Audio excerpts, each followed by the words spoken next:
Good morning friends, હું અજય ત્રિવેદી અને આજે આપણે ધોરણ 12 સાયન્સ બાયોલોજીમાં ચેપ્ટર 8 શરૂ કરી રહ્યા છીએ.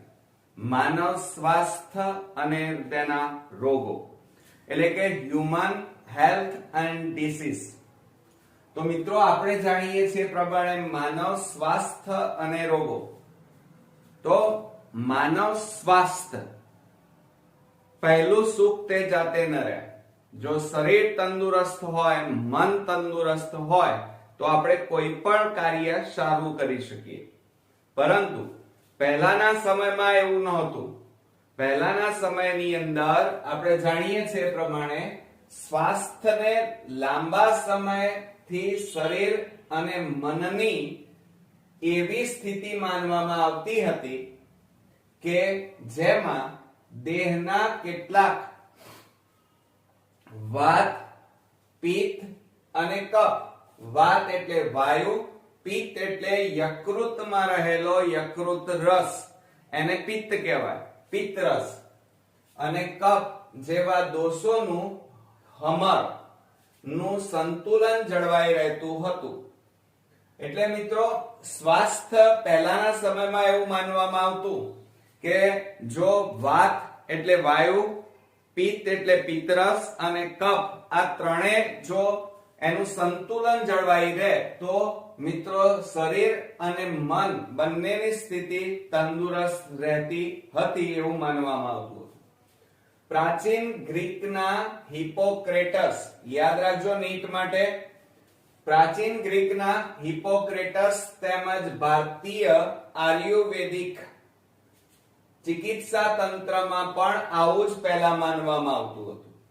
મિત્રો, આપણા ભારતની અંદર જે એલોપેથી છે, એ એલોપેથી જેવી જ એક શાખા આયુર્વેદિક, અને આયુર્વેદમાં મિત્રો ચરક સંહિતા અને સુશ્રુત સંહિતાના જે ગ્રંથો છે, એ ગ્રંથોની અંદર એવું માનવામાં આવતું, એમાં જે હિપોક્રેટસ છે, ગ્રીકના હિપોક્રેટસ નામના જે વૈજ્ઞાનિક હતા, એમણે એવું કીધું કે વાત, પિત્ત અને કફ આ ત્રણે જો તંદુરસ્ત, ત્રણેયનું પ્રમાણ માપસરનું હોય તો મિત્રો શરીર અને મન બંને તંદુરસ્ત રહે. અને એટલા માટે ચિકિત્સા તંત્રની અંદર આ વાત, પિત્ત અને કફ ત્રણેયને યોગ્ય અને વધારે મહત્વ આપવામાં આવતું હતું. પહેલાના સમયમાં આ હિપોક્રેટસે એવું કીધું કે જે આપણું કાળું પિત્ત છે, કાળું પિત્ત એટલે યકૃતમાં રહેલું યકૃત રસ, જેને આપણે કાળું પિત્ત કહીએ છીએ, બ્લેક બાઇલ કહેવાય. આ કાળું પિત્ત ધરાવતા જે વ્યક્તિઓ છે, એ વ્યક્તિઓ એક તો ગરમ મગજવાળા હતા, અને સાથે સાથે એમને મિત્રો વારંવાર તાવ આવતો, એટલે કે એમના શરીરનું તાપમાન ઊંચું રહેતું. એવું આ વિચારધારણા, એટલે કે હિપોક્રેટસના જે થિયરી હતી, એના મત મુજબ એવું માનવામાં આવતું કે જે વ્યક્તિઓ કાળું પિત્ત ધરાવતા, એ વ્યક્તિઓ સામાન્ય રીતે એક તો ગરમ મગજવાળા હતા, અને સાથે સાથે એમના શરીરનું તાપમાન મિત્રો ઊંચું રહેતું હતું. એવું મોટા ભાગે તારણ એમણે કાઢ્યું હતું. પરંતુ પ્રયોગાત્મક પદ્ધતિઓ દ્વારા પછી આગળ જેમ જેમ સંશોધનો થયા અને જેમ જેમ મિત્રો આગળ નવા નવા વૈજ્ઞાનિકો આવ્યા, એમ વિલિયમ હાર્વે, યાદ રાખજો, આ વિલિયમ હાર્વે કરેલી રુધિર પરિવહનની શોધ. એમણે કઈ શોધ કરી વિલિયમ હાર્વે? તો રુધિર પરિવહનની શોધ, અને થર્મોમીટરનો એમણે ઉપયોગ કર્યો. અને આ થર્મોમીટરના ઉપયોગ દ્વારા એમણે જે કાળું પિત્ત ધરાવતા હતા એ વ્યક્તિઓનું તાપમાન માપ્યું.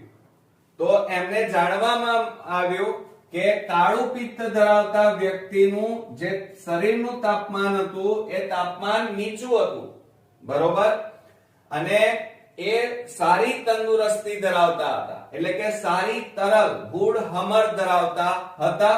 એટલે આ જે હિપોક્રેટસની થિયરી હતી, એ આગળ જતા આણે કોણે તો વિલિયમ હર્વે ખોટી પાડી. ફરી હવે જો અહીંયા હિપોક્રેટસે શું કીધું કે જે વ્યક્તિ કાળું પિત્ત ધરાવતા હોય એમને વધારે એક તો ગુસ્સો આવતો હોય અને સાથે સાથે એમના શરીરનું તાપમાન ઊંચું હોય છે એવું આ હિપોક્રેટસે કીધું કે કાળું પિત્ત ધરાવતા વ્યક્તિઓ એક તો ગરમ મિજાજ વાળા હતા અને એમના શરીરનું તાપમાન ઊંચું હતું એટલે કે વારંવાર એમને તાવ આવતો હતો એવું આ હિપોક્રેટસે કીધું. પરંતુ આગળ જતા વિલિયમ હર્વેએ રુધિર પરિવહનની શોધ કરી અને થર્મોમીટરનો એમણે ઉપયોગ કરી આ કાળું પિત્ત ધરાવતા વ્યક્તિનું તાપમાન માપ્યું તો એમને જાણવા મળ્યું કે કાળું પિત્ત ધરાવતા વ્યક્તિનું શરીરનું તાપમાન સામાન્ય વ્યક્તિ જેવું જ સામાન્ય એટલે કે નીચું હતું અને તંદુરસ્ત હતા. એટલે આ જે હિપોક્રેટસની જે થિયરી હતી કાળા પિત્ત વાળી એ અહીંયા તદ્દન આમણે વિલિયમ હર્વેએ ખોટી પાડી. બરોબર મિત્રો. પછીના વર્ષમાં જીવ વિજ્ઞાનીએ દર્શાવ્યું કે એટલે પછી જેમ જેમ આગળ સંશોધનો થયા એમ જાણવા મળ્યું કે જે ચેતાતંત્ર છે આપણા શરીરની અંદર એક ચેતાતંત્ર નર્વસ સિસ્ટમ કહેવાય અને બીજું છે મિત્રો અંતઃસ્ત્રાવી તંત્ર.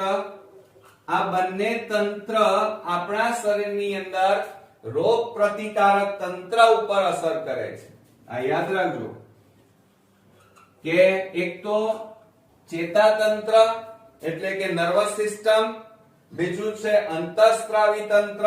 આ બંને તંત્રો મોટા ભાગે પ્રતિકારક તંત્ર રોગો સામે લડવા માટેનું જે તંત્ર છે એના ઉપર અસર કરે છે અને તેના દ્વારા પ્રતિકારક તંત્ર આપણું સ્વાસ્થ્ય જાળવી રાખે છે. આમ મન જે છે એ માનસિક અવસ્થા આપણી તંદુરસ્તીને અસર કરે છે. એટલે મિત્રો મન આપણી માનસિક સ્થિતિને કેવી રીતે અસર કરી શકે? તો મિત્રો જુઓ, આપણે શરીરે તંદુરસ્ત હોઈએ પરંતુ મનથી આપણે પ્રફુલ્લિત ન હોઈએ, કોઈ પણ પ્રકારના ટેન્શન અથવા સ્ટ્રેસ હોઈએ, કોઈ પણ પ્રકારના દબાવ હેઠળ હોઈએ તો મિત્રો આપણે શરીરે તંદુરસ્ત છીએ એવું કહી શકાય નહીં. એટલે મન માનસિક અવસ્થા એ આપણી તંદુરસ્તીને મિત્રો અસર કરતું એક અગત્યનું પરિબળ છે. હવે આપણા શરીરને મોટા ભાગે કઈ બાબતોથી પ્રભાવિત થાય છે? આપણા શરીરને કયા બાબતો પ્રભાવિત કરે છે અથવા તો અસર કરે છે? તો એમાં પહેલું છે જનીનિક ખામીઓ. તો મિત્રો સામાન્ય રીતે આપણે જાણીએ છીએ કે જનીનિક ખામીઓ એટલે કે ખામીયુક્ત બાળકોનો જન્મ થાય છે અને ખામીઓની અસરો જે બાળકને જન્મથી જ તેના માતા પિતા પાસેથી વારસામાં મળે છે. તો મિત્રો આ જનીનિક ખામીઓ છે એ જીનેટિકલ ખામીઓ કહેવાય અને માતા પિતા તરફથી બાળકને વારસામાં મળે છે, જેના કારણે આવું બાળક જન્મથી જ ખામીવાળું મોટા ભાગે પેદા થાય છે. આ પહેલી અસર. બીજું છે ચેપ. તો સામાન્ય રીતે આપણે જાણીએ છીએ કે રોગો બે પ્રકારના છે, એક ચેપી રોગ અને બિનચેપી રોગ.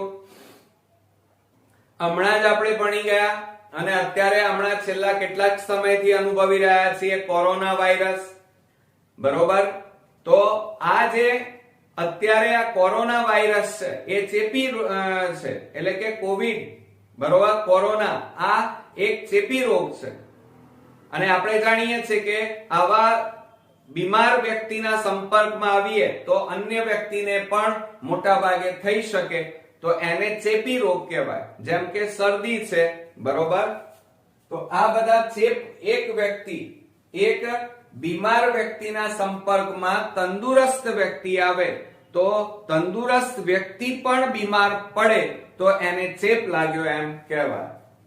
બીજું છે મિત્રો આપણા શરીરને અસર કરતા પરિબળો કયા? તો એમાં પહેલું છે આપણી જીવનશૈલી.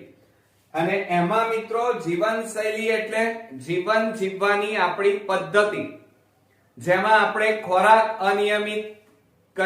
અનિયમિત રીતે ખાઈએ છીએ. તમે જોયું હશે કે આપણે કોઈક વખતે 10 વાગે જમીએ છીએ, કોઈક વખતે 12 વાગે, 2 વાગે, 9 વાગે, કાં તો જમતા નથી, કાં તો સાંજે પણ એ રીતે અનિયમિત ટાઈમિંગ છે, એટલે કે ખોરાકની અનિયમિતતા. બીજું છે મોટા ભાગે પાણી. તો પાણી પણ આપણે સામાન્ય રીતે અશુદ્ધ પાણી અથવા ગમે તેવા પાણીનો આપણે ઉપયોગ કરીએ છીએ, બરોબર. આ ઉપરાંત આરામ. તો સામાન્ય રીતે આજના ટેકનોલોજીકલ યુગની અંદર મોટા ભાગે પૂરતો આરામ આપણને મળતો નથી, એટલે કે શરીરને પૂરતા પ્રમાણમાં જો આરામ મળે, આમ તો જનરલી આપણને 5 કલાક અથવા 6 કલાકની રોજની ઊંઘ જોઈએ, બરોબર.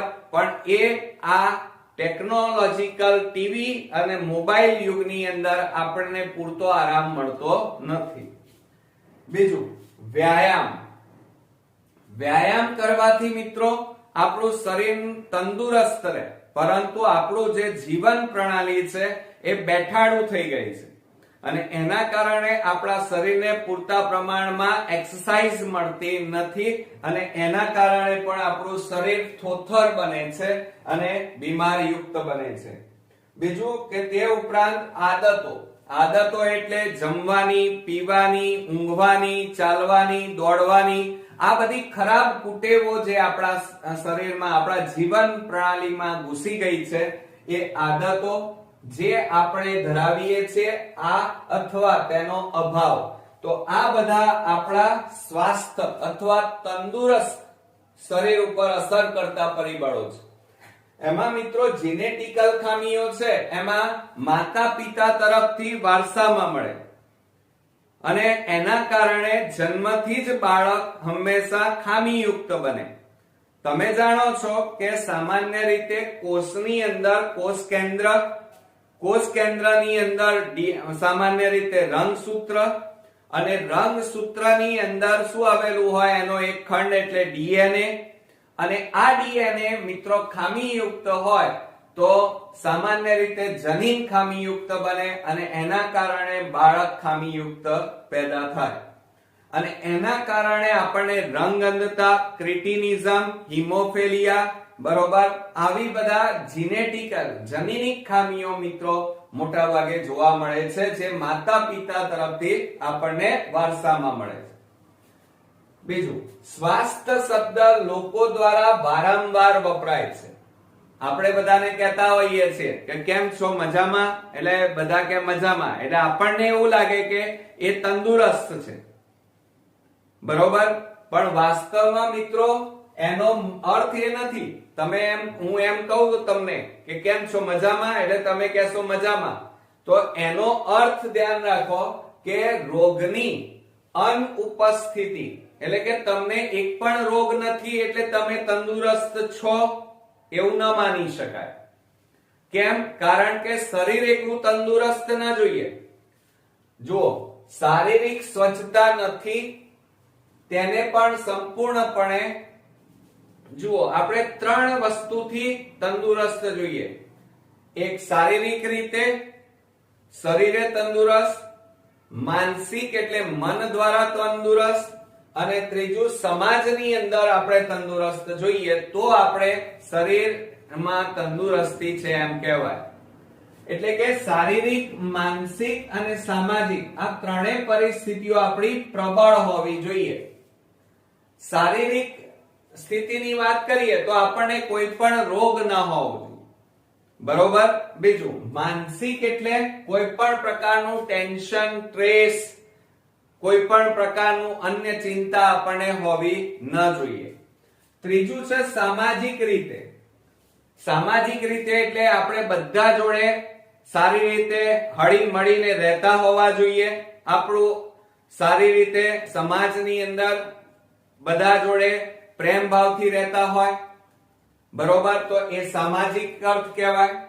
પરંતુ જો આ ત્રણેયમાં જો શારીરિક એટલે આપણને કદાચ કોઈ રોગ હોય અથવા કોઈ શરીરમાં બીમારી હોય, માનસિક એટલે કોઈ પણ પ્રકારનું ટેન્શન હોય, સામાજિક એટલે આપણે મિત્ર વર્તુળમાં, ઘરની અંદર, ઘરની બહાર આપણે સતત ઝઘડા કરતા હોઈએ તો આપણે તંદુરસ્ત કહેવાઈએ નહીં. આપણું શરીર તંદુરસ્ત છે અથવા આપણું સ્વાસ્થ્ય સારું છે એમ કહેવાય નહીં.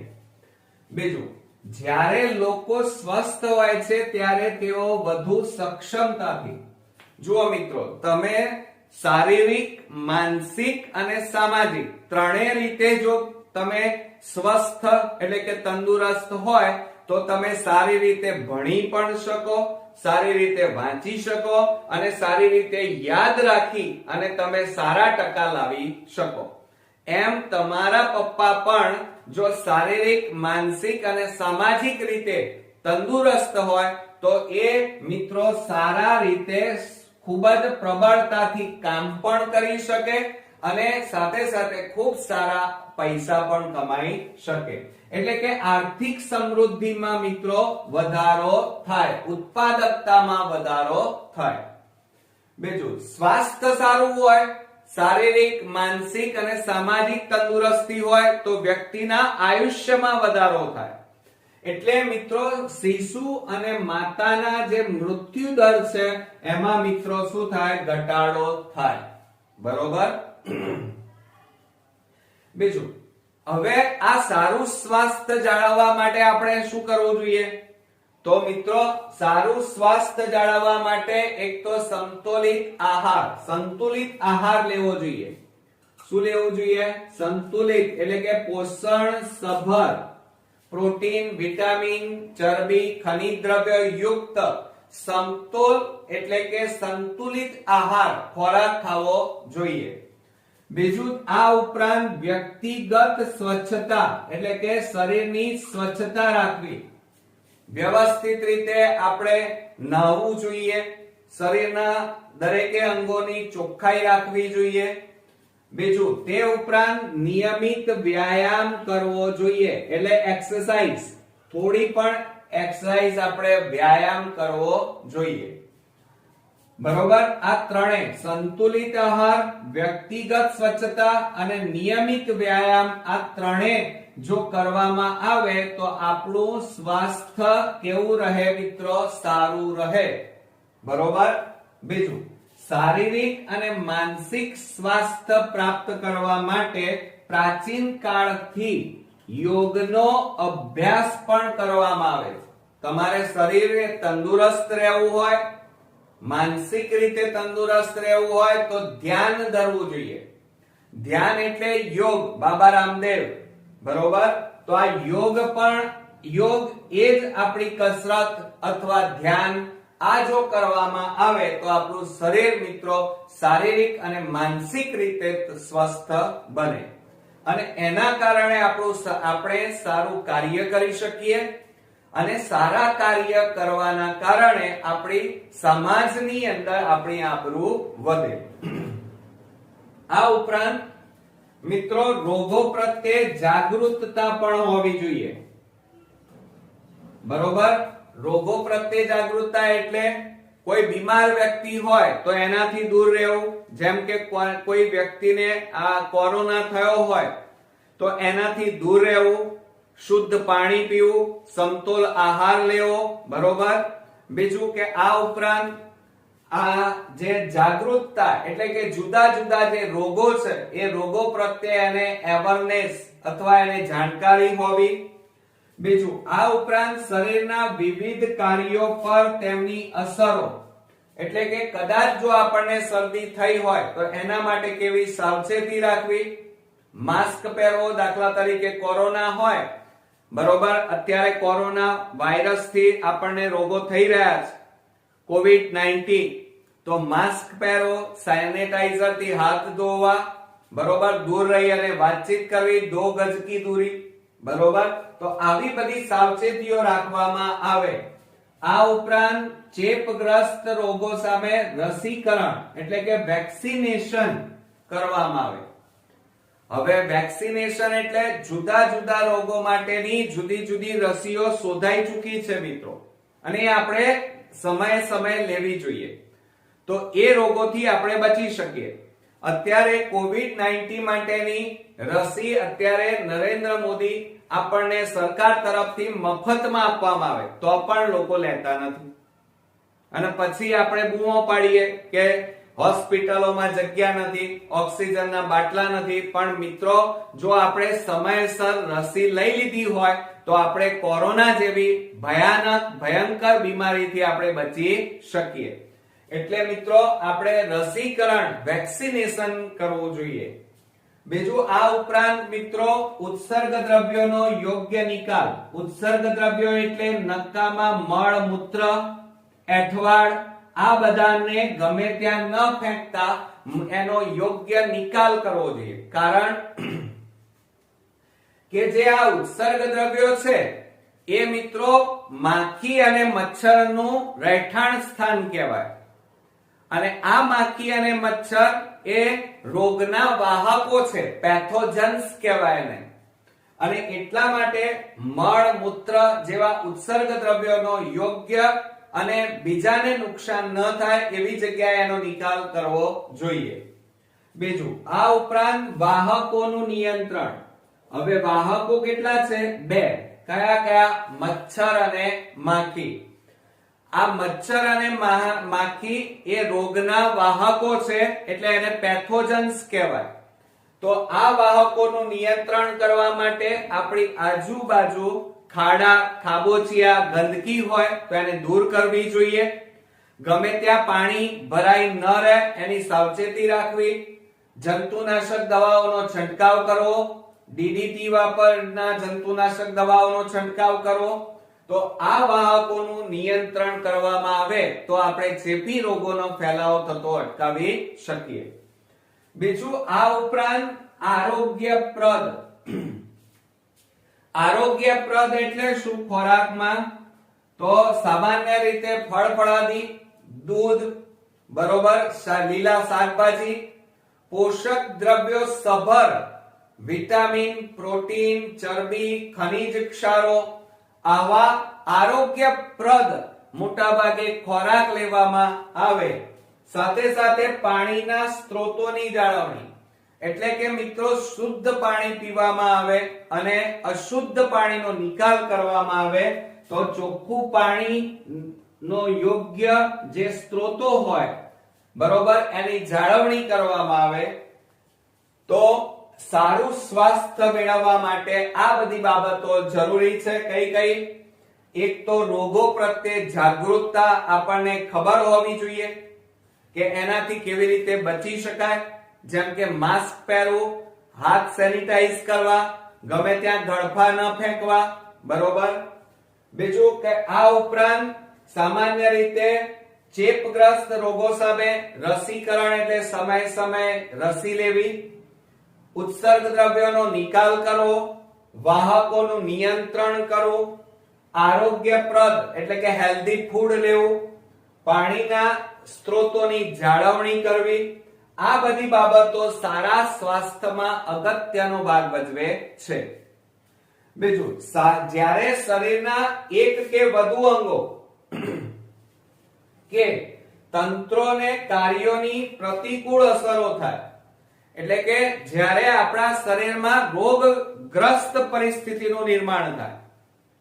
માની લો તમને શરદીની શરૂઆત થાય એટલે આંખે બળતરા થાય, નાકમાંથી પાણી નીકળે, ગળામાં છોલાય. એટલે કહેવાનો મતલબ કે શરીરના ઘણા બધા અંગો અને તંત્રોને અસરો થાય, જેને કારણે આપણા શરીરમાં કેટલાક ચિહ્નો ઉત્પન્ન થાય. આપણને કોઈ રોગ લાગુ પડે તો એના કારણે શરીરમાં શું જોવા મળે છે મિત્રો? ધ્યાન આપજો. ચિહ્નો કે લક્ષણો જોવા મળે. જેમ કે શરીરનું તાપમાન વધે એટલે કે તાવ આવે, નાકમાંથી પાણી નીકળે, આંખમાંથી પાણી નીકળવું, આંખમાં બળતરા બળવી, માથું દુખવું, કાર્ય કરવાની ક્ષમતામાં ઘટાડો થવો, બરોબર. આવી બધી પરિસ્થિતિ જોવા મળે ત્યારે આપણે એમ કહીએ છીએ કે આપણે સ્વસ્થ નથી, આપણે બીમાર છીએ. અને એટલે કે આપણને શું થયું છે? રોગ થયો છે, એટલે કે આપણને ડિસીઝ થયો છે એમ કહેવાય, બરોબર. એટલે ધ્યાન રાખજો મિત્રો, રોગ કોને કહેવાય? તો સામાન્ય રીતે તંદુરસ્ત વ્યક્તિના શરીરમાં ઓચિંતા કોઈ લક્ષણો પ્રગટ થાય. આ લક્ષણોના કારણે એના અંગો અને તંત્રોની કાર્ય કરવાની ક્ષમતામાં ઘટાડો થાય. જેમ કે આંખમાંથી પાણી નીકળવું, નાકમાંથી પાણી નીકળવું, ગળું છોલાવવું, બરોબર, માથું દુખવું, શરીરનું તાપમાન ઊંચું જવું, થાક લાગવો, આ બધા લક્ષણો જ્યારે શરીરમાં જણાય ત્યારે આપણે સ્વસ્થ છીએ એમ ન કહેવાય. આપણને શું થયું છે? રોગ લાગુ પડ્યો છે. બીજું, હવે આપણે રોગો કેટલા પ્રકારના, તો એમાં પહેલો જોવાનો છે ચેપી રોગ. કયો રોગ મિત્રો? ચેપી રોગ, જેને ઇન્ફેક્શન કહેવાય. શું કહેવાય? ઇન્ફેક્શન.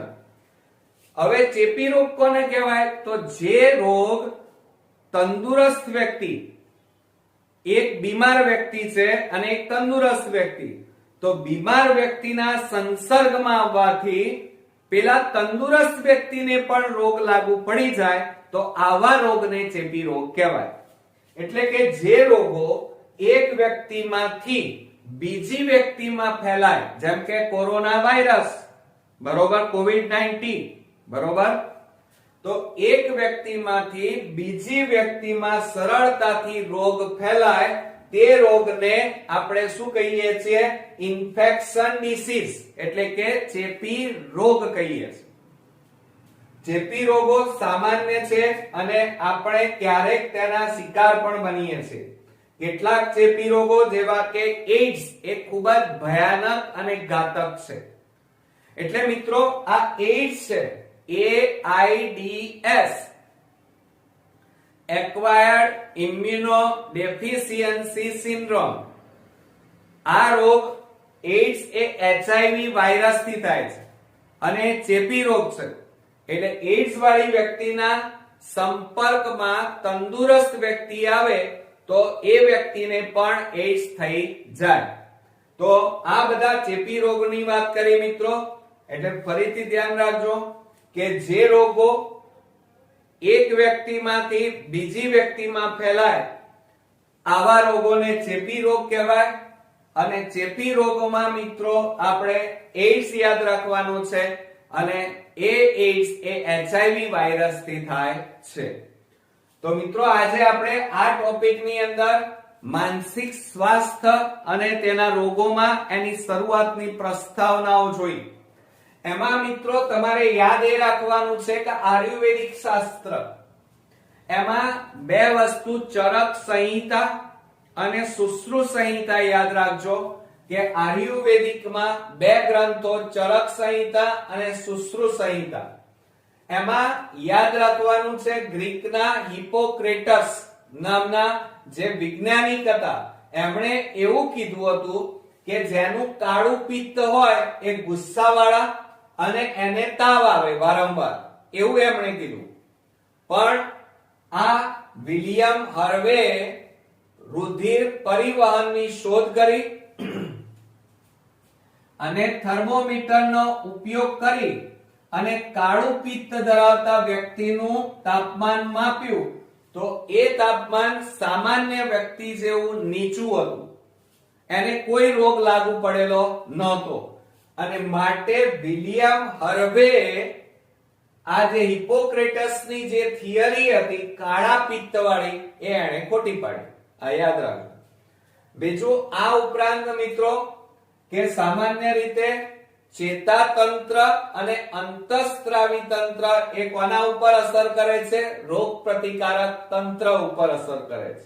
બીજું, આ ઉપરાંત શરીરને અસર કરતા બીજા અન્ય પરિબળો કયા? તો એક તો જનીનિક ખામીઓ જે માતા પિતા તરફથી વારસામાં મળે અને એમાં રંગ અંધતા, ક્રિટિનિઝમ, બરોબર, હિમોફિલિયા વગેરે.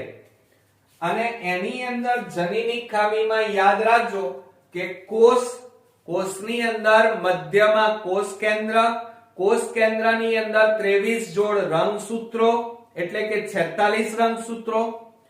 આ રંગસૂત્રોનો એક ખંડ એટલે ડીએનએ અને આ ડીએનએ માં જનીન ખામી યુક્ત હોય તો મિત્રો આવનાર બાળક ખામી યુક્ત બને.